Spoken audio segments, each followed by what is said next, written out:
Hey there, everybody. PTPOP here, leading you out of the call center rabbit hole, one grain of truth at a time.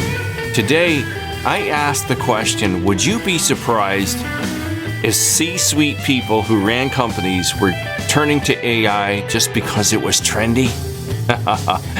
You're all losing your jobs because they just think that's the next best thing to do. Well, I have an answer for you. It's not a complete answer because I didn't want to put words into the mouth of this beautiful young lady. And I can say young lady because I just turned 60, my friends. I'm an old fart now. I don't feel like it. I had some aches and pains I have a couple years ago. But that's life, right? So what I'm going to do today is I found this video on TikTok from a wonderful speaker, somebody who's quite eloquent with her words, a young lady whose name is Emma Roloff. And Emma is a co-founder and principal consultant at Roloff Consulting, sales strategy company, here to help you digitally transform your sales process. So while she's not exactly up my alley as far as call centers go, she does talk to C-suite type people and executive types, and they call her and they say, hey, should I switch over to AI? That kind of thing. I'm not positive. And I've written to Emma and asked her to be my documentary. My new documentary is Disconnected Voices from the Call Center. And my documentary has two purposes. One is to educate the general public on the atrocities of working in the call center, the horrific working conditions, but also how those jobs and many jobs in this country and around the world are being eliminated and replaced by bots or quote AI. So let me get started here with Emma. I just found this tonight and I thought you'd find it interesting. This is a video titled "Too Many Companies Are Chasing AI Directives Without a Driving Why." So let me start this here. Let me turn this off. I got a space heater on because I live in the icy Icelandic state of Ohio, where right now it's 38 degrees outside, and we are just on the brink of hitting wintertime, and many people here are dreading it. I personally embrace it. I love winter. I had a great childhood in the wintertime. I can't even ask for enough. I don't like being cold as I get older, though. So let's hear what Emma has to say. Great name, Emma. I have a friend. My friend's daughter's name is Emma. An executive who I actually think pretty highly of sent me a message and said, hey, I just got done with a meeting with our board of directors, and they told us we need to implement AI. Any suggestions on what solutions we should be looking for? Okay, so she deals with executive types who turn to her for consultation. They look for her advice. Now, her background, she has a background in public speaking, change management, technology strategy, sales strategy, social selling. I believe she used to be a school teacher. But she's basically, here on LinkedIn, it says she's teaching leaders to show up, communicate, and lead online. So, I'm not certain what all that means, quite frankly, but she seems to know what she's talking about. I liked her energy. I liked her message here.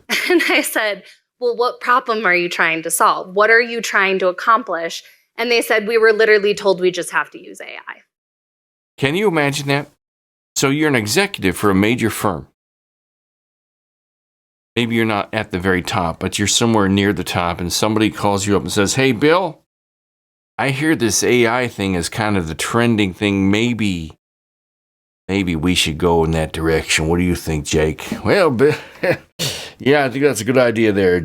Well, whatever you say there, let me kiss your boots a little bit. We should go that way. They don't put it, the way she's framing this is that these people at the top don't really put any thought into it. It's just the next best thing to do. And the amount of people in this video that I made that was talking about what problem are you trying to solve? And well, we're going to be AI first, or the board said we need to use AI and this is what we're going to be doing. So many people came back and said that they can't articulate why their company is trying to implement it. Isn't that fascinating? This is just stunning to me. It's stunning. Can you imagine the jobs that are being sacrificed across the board around the world for the sake of just going for the next best thing of AI? Now, number one, I think AI is being implemented because it's allegedly going to save companies billions, if not trillions of dollars globally. You can't deny it, right? So to me, it's about the bottom dollar. To me, it's about, hey, let's close a bunch of call centers and replace it with AI bots, right? But they're being told that the board of directors sends down, quote, a memo, unquote, and says, hey, we're going to AI.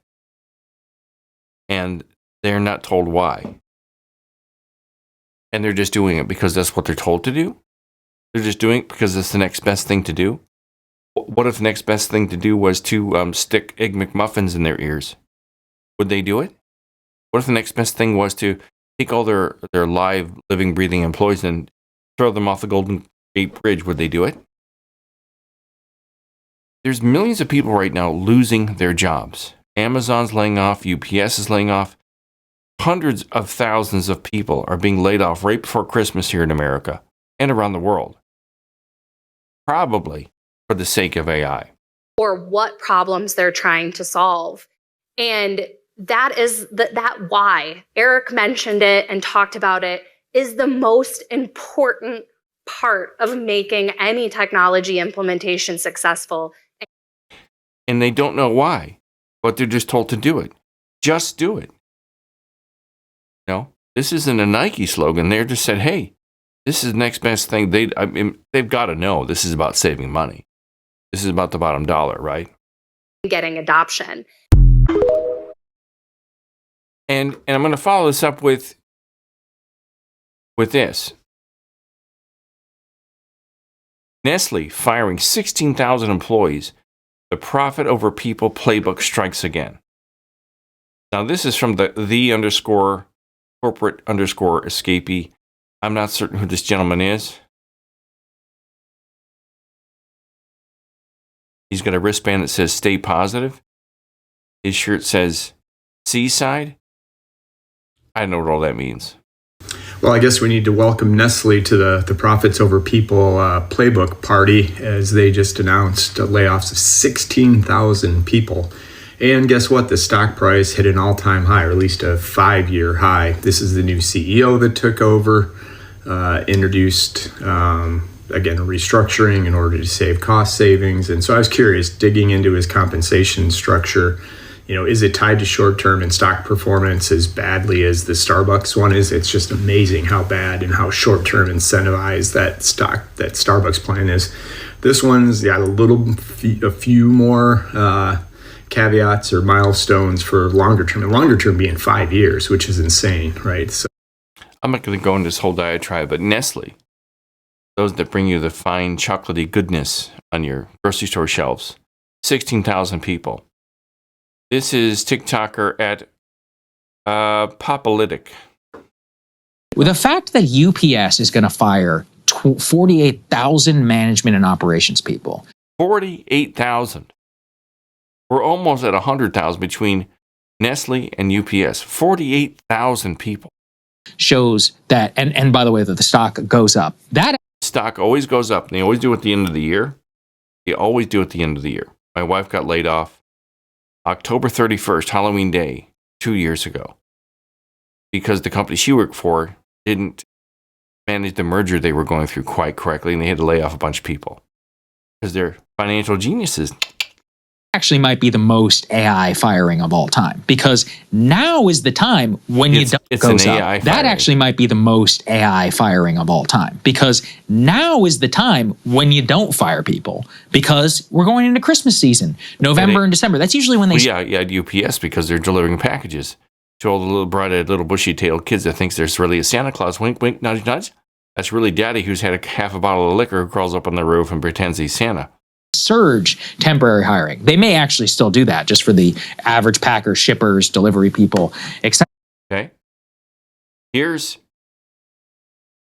is Powell, the Fed chair, Jerome Powell. It was on the tip of my tongue, believe me. Come on, believe me. Is Powell, this is from at CNBC, so this is from CNBC. Powell, AI could absolutely have implications for job creations. Significant number of companies either announcing that they are not going to be doing much hiring or actually doing layoffs. And much of the time they're talking about AI and what it can do. Anybody else tired of wrinkly old white men telling us what's going to happen to us and our jobs and our economy? Is anybody else tired of it? I'm as white as a driven snow. Anybody tired of these old, crotchety, wrinkly white guys just telling us, hey, sorry, your food stamps are canceled. Sorry, we're going to tear down the East Wing. Sorry, we're sending your boys over to Iraq. Sorry. With no explanation given, we're just supposed to kiss their fucking asses. So we're watching that very carefully. Yes, it could absolutely have implications for job creation. Imagine seeing that man naked. Wouldn't be a good sight. I want you to think about what's happening out there. Artificial intelligence is changing the world, and they warned us about it years ago. And now it's happening, and they're taking our jobs away. They're taking our livelihood away. The old white men that run the government are posturing as if the left is versus the right, and the right is versus the left, when they're really only all one big group of old white men taking our jobs away, running our government and our country into deep, deep debt. And in the meantime, they're going to take all of our jobs with AI because it's going to save corporations that run the country all of our jobs away, put people back in the street. I don't understand it. I don't understand. And all of you out there are just complacent. And you're complacent. You're being led to slaughter. You're being led right into slaughter. You're being led right out into the street with a shopping cart. Hey, take what little belongings you can put pack into a plastic grocery bag, put it in your shopping cart, and go live in the gutter. Right? Nobody cares. Oh, I got my porn, I got my cigarettes, I got my beer. Well, when you're on the street, you're not going to have your porn, you're not going to have your cigarettes, you're not going to have your beer. You're going to be trying to stay alive day to day, trying to stay warm, trying to stay cold. Well, they're taking our jobs left and right. They're desperately in fast food trying to take our jobs and replace it with AI by these digital iPads, these big giant digital iPads at McDonald's and Burger King and Wendy's. I remember all my friends, a lot of my friends, one of my friends worked at McDonald's for like 10 years. He worked all through high school and then a few years after school. He made a living at it. These kids, where are they going to work now? And you wonder why so many people are turning to like OnlyFans and turning to the adult trade to make a living. Are you kidding me? You don't know why? Nobody can pay the bills. People have kids. Have to put food on the table. And nobody's asking the question, well, what happens when AI takes over everything and nobody has the job anymore? So are the fascist corporations that run this country going to start giving us a handout? Are these trillionaires going to let us have a few extra dollars each month? Are they going to pay us a living wage to live in this godforsaken shithole of a country that has no jobs, that has no future, that has no hope? And what war are they going to make up in the future to convince our men and women to go off and fight and lose their arms or limbs in their lives for oil or for some mineral or for some, lithium or uranium or whatever it happens to be that we're fighting about that we don't know we're fighting about? You got to ask yourself those questions, man. And I don't know what the answer is. How about the answer is we just wake up? Maybe we take a day, a week, a month, and we stop buying shit.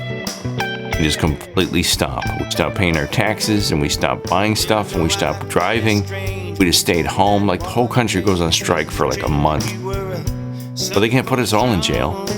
How about on April 15th, everybody says, lots of luck, Uncle Sam, with your taxes. Well, the prisons will be dripping with people. I don't know. I can't take it anymore, people. I see what my wife's gone through. They treat her like a fucking bitch, and she's not. She is the consummate corporate employee. She's great. She's positive. She's upbeat. She's friendly. She's encouraging. Everything I wanted in a boss. And they kicked her to the curb like she was a wet bag of potatoes, rotten potatoes.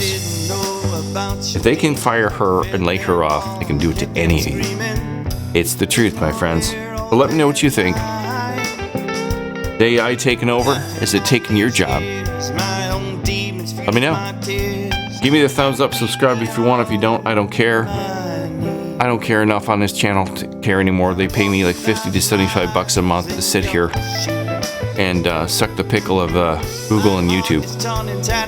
Have a good night. Bye. Then I think I understand you now. Yes, I understand you now.